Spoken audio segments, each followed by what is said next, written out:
बाबा जी आज दफ्तर में तबीयत बड़ी बोझल हो रही थी, खाना खाने का बिल्कुल मूड नहीं, मगर भूख महसूस हो रही थी, तो सोचा क्यों ना बाहर से फल मंगवा लिए जाएं। पेट पूजा करने के बाद दफ्तर का कुछ काम किया और वापस घर के लिए निकल गए, मगर रास्ते में रश बहुत ज्यादा मिला। काफी देर रश में फंसने के बाद घर पहुंचा। इजहान को टोपी पहनकर स्टोरी बुक पढ़ते हुए देखकर बहुत ज्यादा सुकून मिला। कुछ देर आराम किया। आराम करने के बाद बेगम ने बताया कि भाई मेरा एक पार्सल आया है। पार्सल में एक स्मार्ट वॉच थी जो मुझे बहुत ज्यादा पसंद आई और काफी वर्थ इट थी। होम मिनिस्टर साहिबा की तरफ से ऑर्डर आया कि भाई घर की कुछ चीजें लानी है, इसलिए ग्रोसरी के लिए जाना लाजिम हो गया। 3.5 किलोमीटर की मुसाफत से हम लोग मार्ट पहुंच गए। मार्ट पहुंचते ही हमने दुलारी को पार्किंग में पार्क किया, ट्रॉली उठाई, इजहान को ट्रॉली में फिक्स किया और मार्ट में घूमना शुरू कर दिया। सबसे पहले दालों के पोर्शन से दाल उठाई। इसराइली प्रोडक्ट्स को खैरबाद कहते हुए अपने मुल्क की प्रोडक्ट्स को खुशामदीद कहा। अगर आप लोग भी इसराइली प्रोडक्ट्स का बाइकआउट करें तो कमेंट्स में बाइकआउट स्टाइल लाजमी लिखें।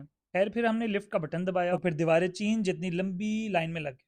अल्लाह अल्लाह करके हमारा नंबर आया, सब कुछ स्कैन करवाया, ट्रॉली में सब कुछ सेट करवाया, बिल बनवाया और जुर्माना काउंटर पर जमा करवाया। जब तक हम शॉपिंग कर रहे थे तब तक इजहान बहुत ज्यादा तंग आ चुका था, इसलिए हमने सोचा इजहान को दोबारा से ट्रॉली में फिक्स किया जाए। इजहान को ट्रॉली में बिठाकर हमने उसके सामने पास्ता रख दिया। पास्ता में से इजहान ने चुन चुन के अपने ऑलिव्स निकाले और खाना शुरू हो गया। मार्ट से बाहर निकल के हमने हस्बे जरूरत खर्चा निकलवाया। इजहान को पास्ता में से चुन चुन कर उसकी फेवरेट चीज ओला खाते देखकर बहुत मजा आया। फिर इसके बाद पार्किंग से जहाज निकाला और सारा सामान उधर विच पाया। वक्त बहुत हो चुका था और मैं बहुत ज्यादा थक चुका था और सुबह दफ्तर भी जाना था, इसलिए हमने कहीं और ना जाने का इरादा किया और गाड़ी का रुख सीधा अपने घर की तरफ किया। इजहान बहुत ज्यादा एग्जॉस्ट हो चुका था, इसलिए उसकी फेवरेट पोइम को हमने प्ले किया। आज का व्लॉग यहाँ ही खत्म करते हैं। अगर व्लॉग पसंद आया तो मेरे चैनल को सब्सक्राइब करें, शेयर करें और बेल आइकन को दबाना मत भूलिए। तो फिर मिलते हैं नेक्स्ट व्लॉग में, तब तक के लिए अल्लाह हाफिज।